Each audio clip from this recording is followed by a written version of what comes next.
All right, so day 3, I want to help you change your mind about treats.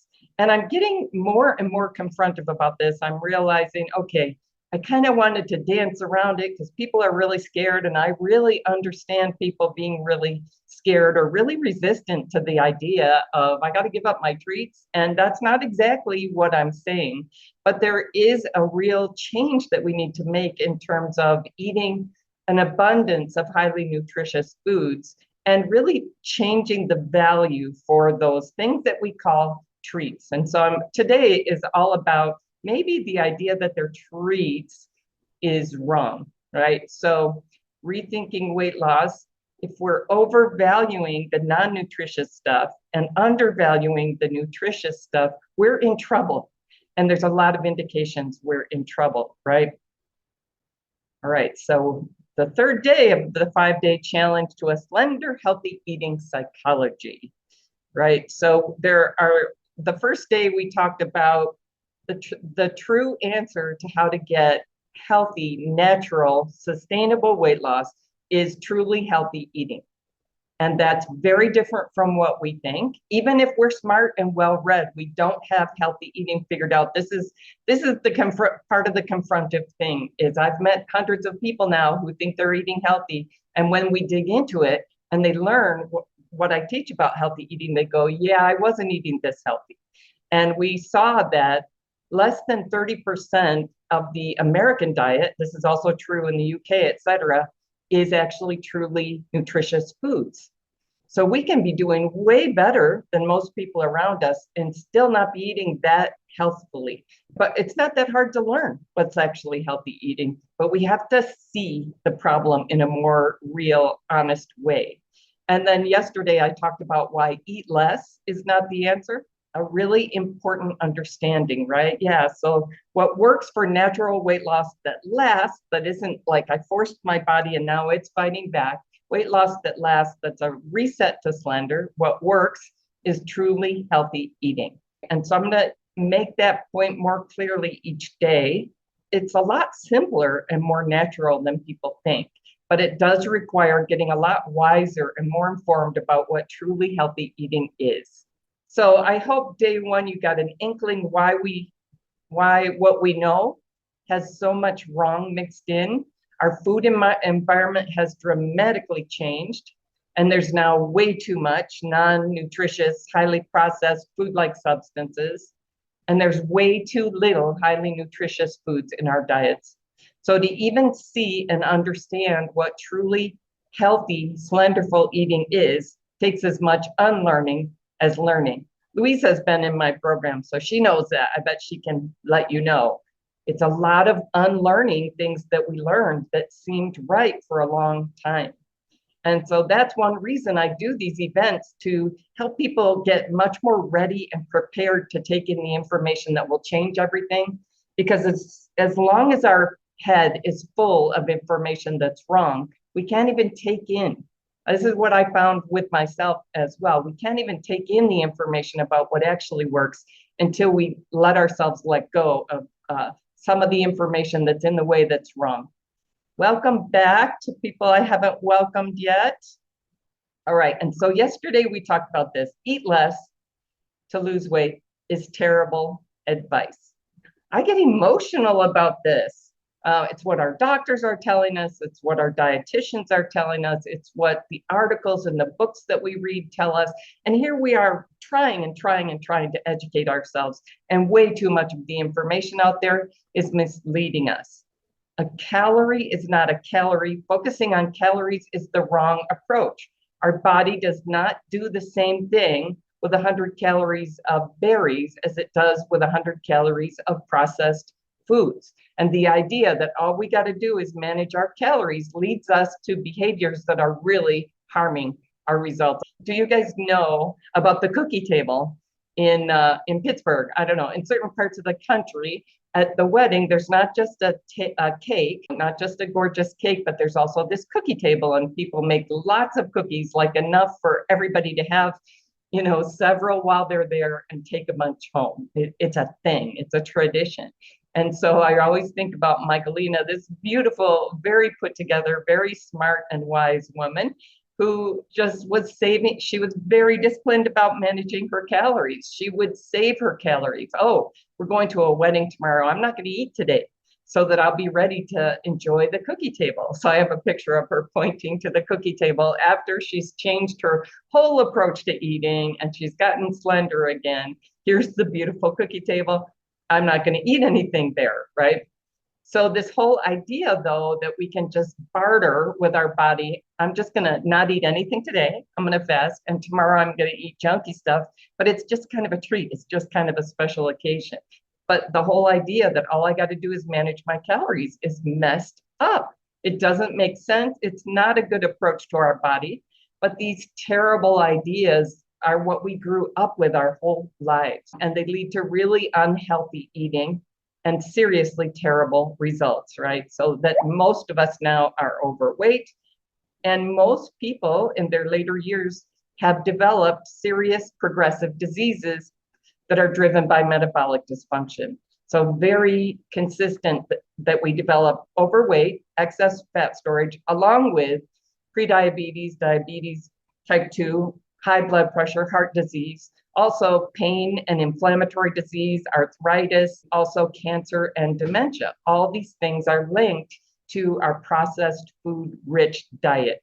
Why is this happening? It's because our bodies evolved to handle starvation, to really fight against it and create a whole bunch of biological changes in the body to prevent starvation.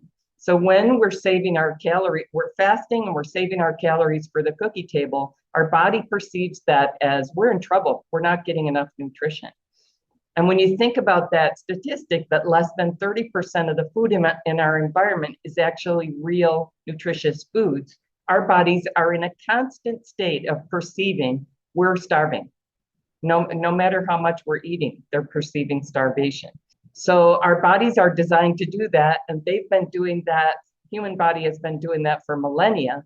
What's changed is our food environment has dramatically changed.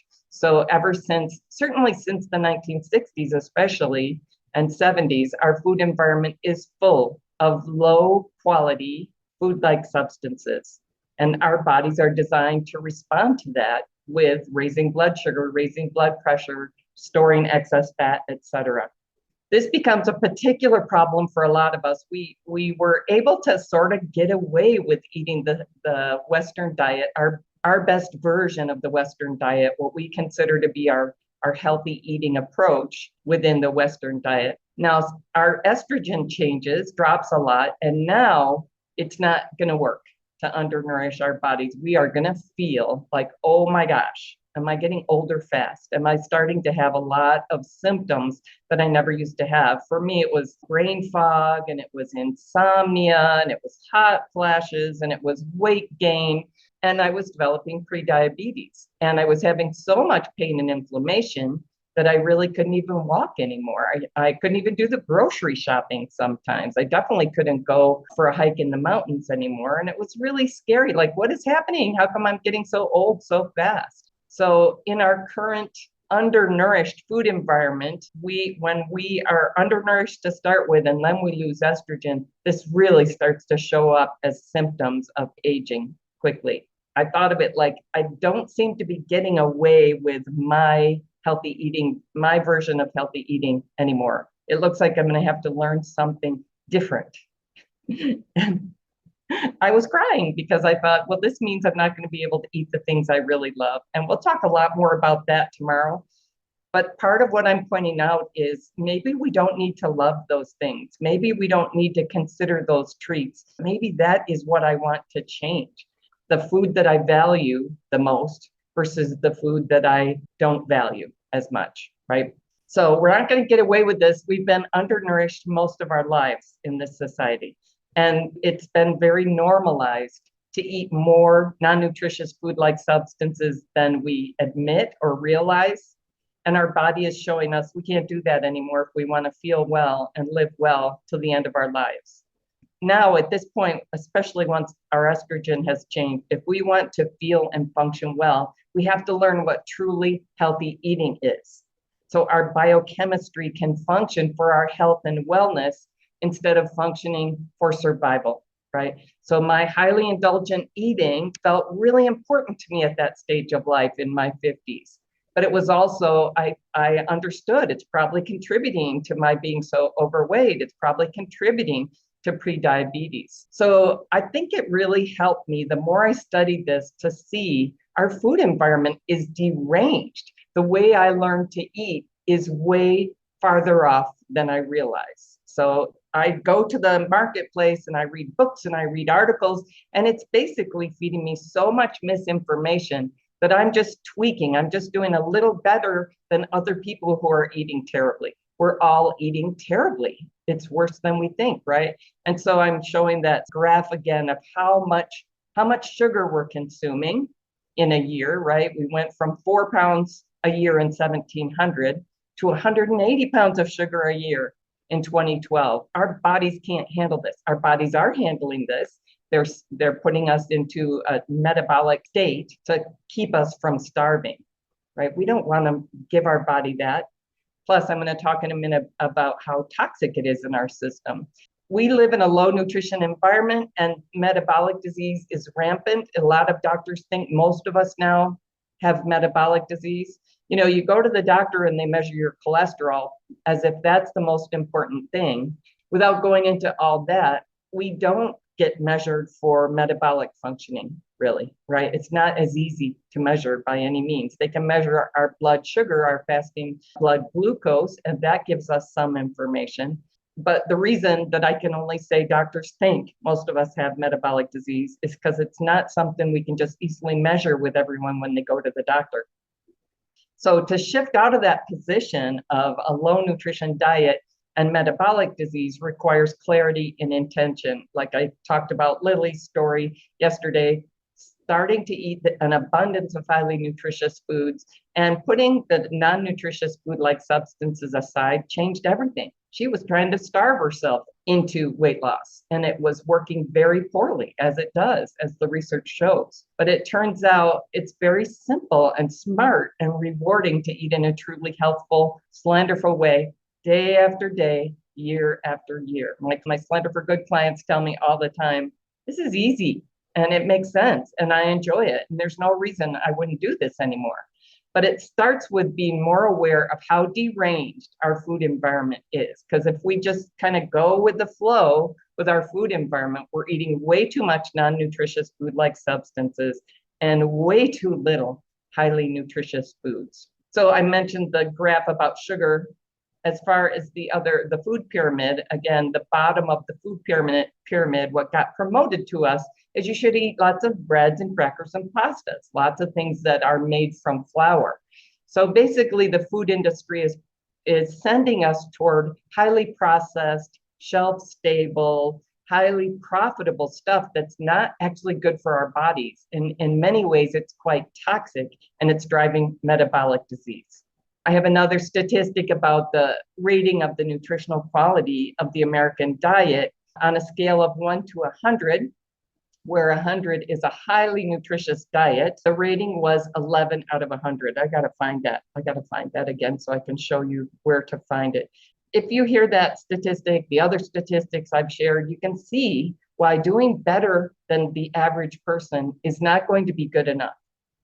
You know, the human body has worked this way for millennia, but our food environment has changed. And now the way our food environment and the human body biological functions work, we're in trouble. So there's way too much sugar in our food, and it's more toxic than we realize. How do we know we don't think of it as toxic? Well, we give it to children, right? And we tell ourselves, I'm just gonna have a little dessert, I'm just gonna have a little wine. Wine is sugar plus ethanol. We are used to a lot of sugar flavor in our food, a lot of sweet flavor in our food. And I have a picture there of some of the different names for added sugars in our foods. The food industry knows once they took a bunch of fat out of our food, it doesn't taste good to us anymore. They know how sweet our food has to be for us to come back and buy it again tomorrow. What they've done is tried to hide how much sugar is in our food. They're doing everything they can. And one thing is using these various sugars. So in the ingredients list, if I'm trying to make sure there's no sugar in the top 4 ingredients, but it's got 10 ingredients and the bottom 6 are all sugars, that it might be way more sugar than I realize, right? So it's toxic. Let me show you the next slide to point out the toxicity. So excessive sugar consumption harms our vital organs. I thought this graph was really cool. Here's part of what it's showing. When we take in excess sugar, it overloads the kidneys. Anybody here with kidney disease? It ends up floating around our bloodstream, and then it ends up hitting these organs and causing damage. It also causes insulin resistance, which is a big part of that metabolic disease, and it's what drives us to store excess fat. And the graph is showing it's doing damage to our blood vessels, damage to our skin, our brain, damage to our heart and our kidneys and our pancreas. So we know sugar is toxic in our system. So processed food treats may not be benign. We may not want to consider them benign. Let's just show all these things that these processed food treats are linked to. Systemic inflammation. I didn't know that, or early in my studies, I was seeing it contributes to diabetes, it contributes to heart disease, to cancer, and dementia. Then I started noticing the inflammation in my system, the pain going away. Suddenly I can walk again. Suddenly I can hike again.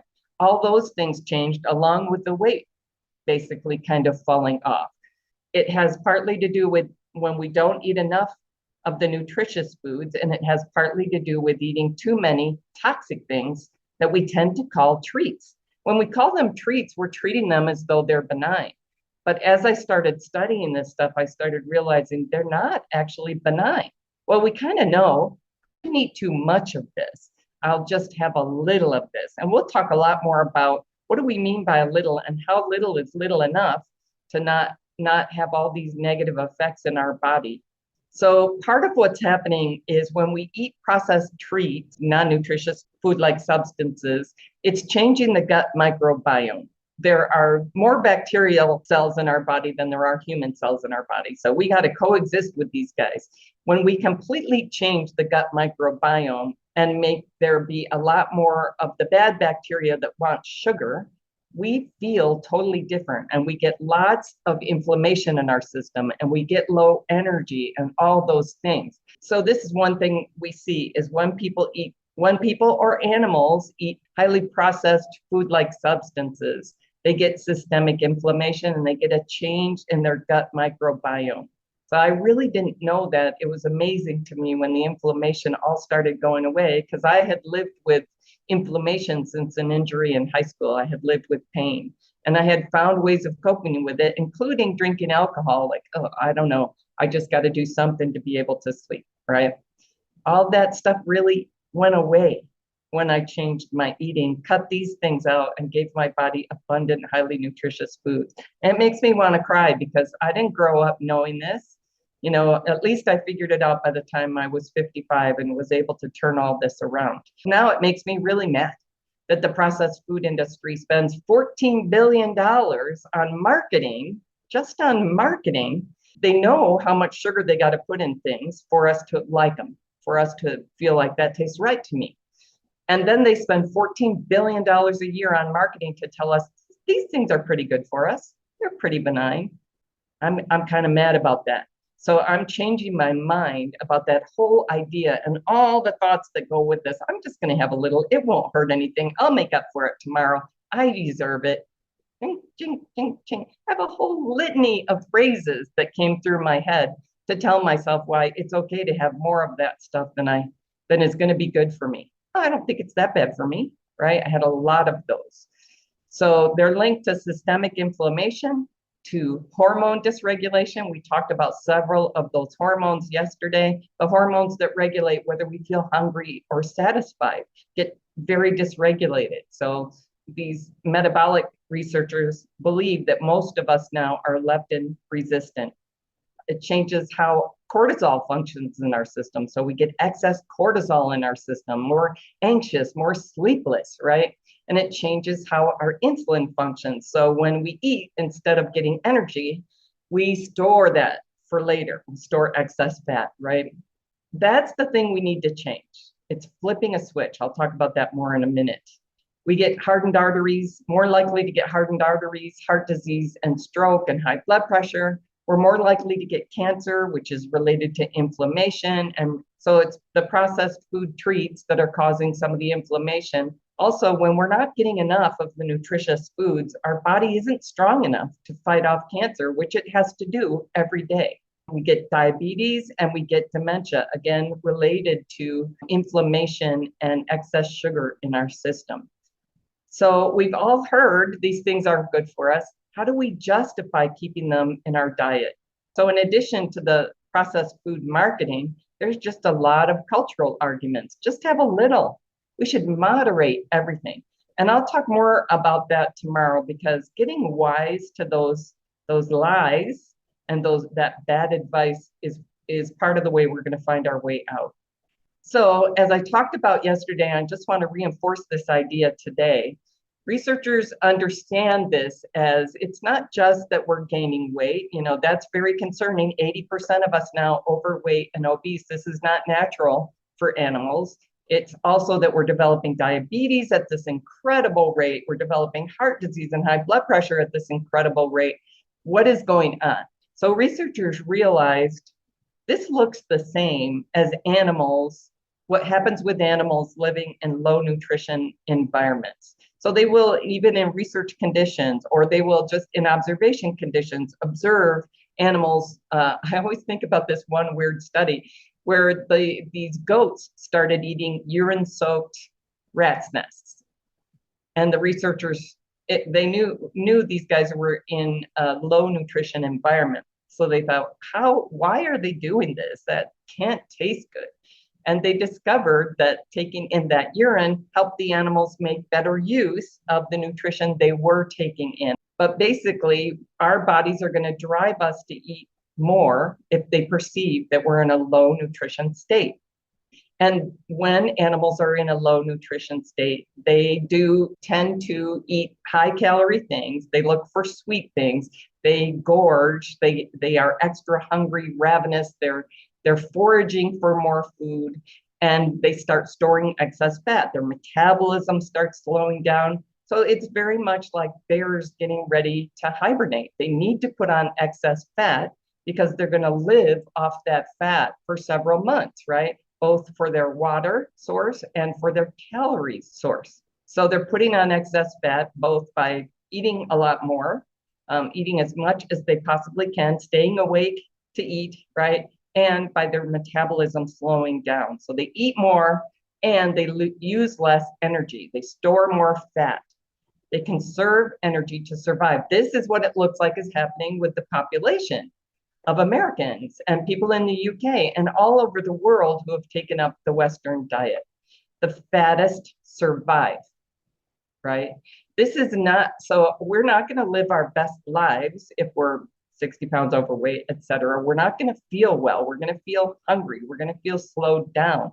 We're going to have this slowed metabolism. We're not going to have a lot of energy. So it's not best for us to live our best lives. But if we are truly in a low nutrition environment, at least we're going to survive. That's the idea behind getting fat, right? I wanted to live a better life than that. I thought, I don't have to be in a low nutrition environment. There's nourishing food here. I just have to change what I'm choosing to eat, right?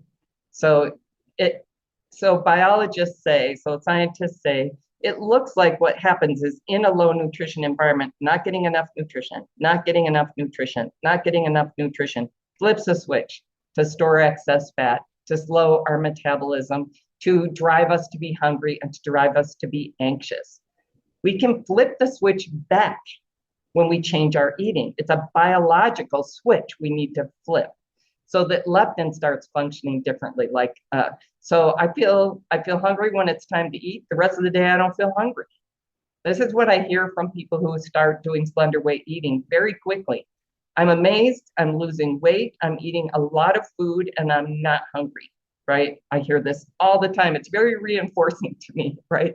I grew up in this environment too. So it's really helpful for me to just keep hearing that from people over and over and over, even though I experienced it myself. The body isn't storing excess fat anymore, right? So we can flip the switch back by changing our eating. Does this make sense? Can you see why this is not an issue of willpower? It's not an issue of I need to eat less, and it's not an issue of willpower. It's how can I give my body what it needs so it feels thoroughly nourished and like it doesn't have to put me in starvation mode. I can flip the switch back by consistently, day after day, meal after meal, giving my body adequate nutrition, which is not what we're doing, right? And by reducing or eliminating the highly processed, non-nutritious food-like substances that also provoke those systems. So I came to this conclusion. Everything I eat or drink is either helping or harming my body. I want to quit fooling myself about this. I have a little of this triggered me to say, oh, is that something that's not good for me that I want to have a little of? Well, I don't want to do that to my body anymore. It doesn't seem to be working out for me anymore. So the cravingful, highly processed, non-nutritious food-like substances disrupt our gut microbiome, cause inflammation, cause disruption in our hormones and our metabolic functionings, and flips a switch. We can flip the switch back when we eat abundant, highly nutritious foods. There's a bit more to it than this, right? And we quit overvaluing and overeating the highly processed things. Tomorrow, we're going to talk more about how those highly processed things affect our brain to understand why we get so attached to them and how we can break that attachment. So the simple truth again, truly healthy eating gets us naturally slender. We don't have to be taking pills or having surgeries or any of those things. We can, most of us, there might be somebody who's had some kind of genetic condition, but they are just going to be overweight. Most of us are overweight because of the food environment we're in and how it interacts with that survival switch. So most of us are going to be able to get naturally slender and restore so much health with truly healthy eating. It's not dieting. It's not focusing on eating less that resets our weight to slender. It's giving your body a lot more nutrition, not 30% of your diet, not even way better than other people, 50, 60%, a lot closer to 100% of what we eat when that's highly nutritious really flips the switch. It turns out to be simple and easy and thoroughly enjoyable, but you have to get ready to do something quite different for nourishing your body. So what am I recommending? What can you do to bust out of the mindsets that keep you held back and stuck? Change what you're giving your body so you flip the switch. It starts getting easy and gorgeous and feels really great. Get wise to the lies of the food industry, right? So this is my exercise for you today. Discover food industry lies convincing you that non-nutritious food-like substances are pretty okay, are pretty benign, are treats, right? Bring more awareness to the ways you overvalue those non-nutritious food-like substances. Bring more awareness to the cultural messages and the marketing that supports you to keep valuing those things more than you want to. Bring more awareness to how you end up choosing them over the highly nutritious foods. Truly healthful, slenderful eating gets easy once you discover what it is and commit to it. It's not hard. So come back tomorrow. We're going to talk more about why we feel like we should have a little of those treats. Shouldn't we have a little of those? It's a very popular idea, almost a religion. Like we're very committed to this idea, moderation in all things. And I made this argument for a long time and it wasn't serving me anymore. Once I got really dedicated to giving my body what it needs to thrive, I committed to eating an abundance of truly highly nutritious foods every single meal, every single day. And everything changed and it got easy. There really wasn't room for non-nutritious food-like substances anymore. And tomorrow, we're going to talk about how we end up eating more of those than we want to eat, and how changing our eating involves both our biology and our psychology. We can flip the switch in our biology toward health and out of metabolic dysfunction just by making simple, sensible, but radical changes to our eating. And I'm going to share Colleen's inspiring story tomorrow. And I'm just going to check. This was a helpful presentation. Hey, Annie, glad to see you here. While I'm on, any other questions or thoughts? I know I'm going a little bit fast, but I feel like I'm getting clearer. How do we make sure that these messages are coming together so that people go, oh, I get it. All right. I'm glad you guys were here. I hope to see you tomorrow. Take care.